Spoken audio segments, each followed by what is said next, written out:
de monter en D1 entre Racing et Nice, avait marqué un but sur un tir qui n'était pas beaucoup plus affriolant que celui-là. Et à force de mésentente, à force de nervosité côté niçois, on avait pris le but. Regardez, Kolo Touré qui est absolument furieux. Aurier, ça ressemble à de la passe à 10, ils ne sont nullement attaqués. Ça va être difficile de perdre le ballon là normalement. Parce que regardez les Camerounais, il n'y en a pas un seul dans la moitié de terrain adverse. Et les Ivoiriens sont 6 pour faire circuler. Ils devraient y arriver. Normalement ça devrait aller. C'est pas du goût du public, hein, j'ai l'impression. Non. Pas du tout. Non, non, mais ce spectacle, 3 minutes de temps additionnel. Oui. 3 minutes de ce que nous sommes en train de voir, Philippe, résume entièrement les enjeux de ce match. Oui, et puis résume cet état d'esprit résume que l'équipe de Côte d'Ivoire est très fébrile. Ouais. Elle n'a pas été sûre d'elle pendant toutes ses qualifications. Elle a souffert tout du long. Et du coup, elle est au bout du chemin. Elle sait que ce point la qualifie. Oui, elle ne se cache pas, hein, elle ne fait pas semblant. Elle joue carrément le 0-0. Alors son public va sûrement pas apprécier. Ça va sûrement être diversement apprécié du côté d'Abidjan, il n'y a pas de doute. Ça va être très commenté. La presse ivoirienne est très colorée, elle a un langage très fleuri. Elle n'a pas hésité à en parler beaucoup. Ces derniers jours, on parle beaucoup de Cannim après tout, hein, qui ressemblait exactement à ça dans sa seconde période. De la même manière, il y avait un intérêt commun.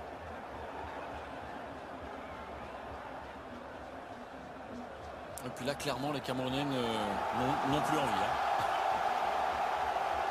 Et c'est Kolo qui en assume complètement la responsabilité. Vous avez vu, c'est lui qui a montré à tous les autres, stop, on ne joue plus, on joue avec le gardien et autres. Kolo a l'ossature pour endosser en quelque sorte cette pression vis-à-vis du public.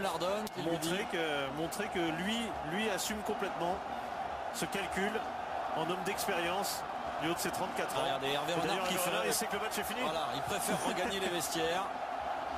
Est-ce qu'il désapprouve? Est-ce que c'est un geste pour désapprouver ou est-ce que c'est un geste pour dire bon c'est fini? Je ne sais pas. C'est très intéressant ce que l'on voit là. C'est peut-être ce qu'on a vu de plus intéressant en 90 minutes là, ce qui se passe actuellement. Psychologiquement, il y a une vraie interrogation. Ouais.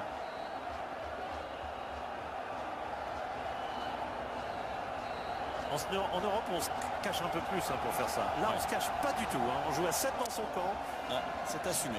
Ah mais c'est complètement assumé et endossé par Kolo Touré. Voilà, le tableau qui est provisoire, on peut considérer qu'il est définitif. Oui, à part si la RDC se fait égaliser, mais ici, il n'y aura pas de but. Ça, je vous l'annonce tout de suite. Non, mais dans l'ordre, je peux vous dire que ça ne bougera plus. Non. Clairement. Ouais. Je pense que M. Bouchaïd pourrait peut-être même anticiper sur son coup de sifflet final. Ça se fait.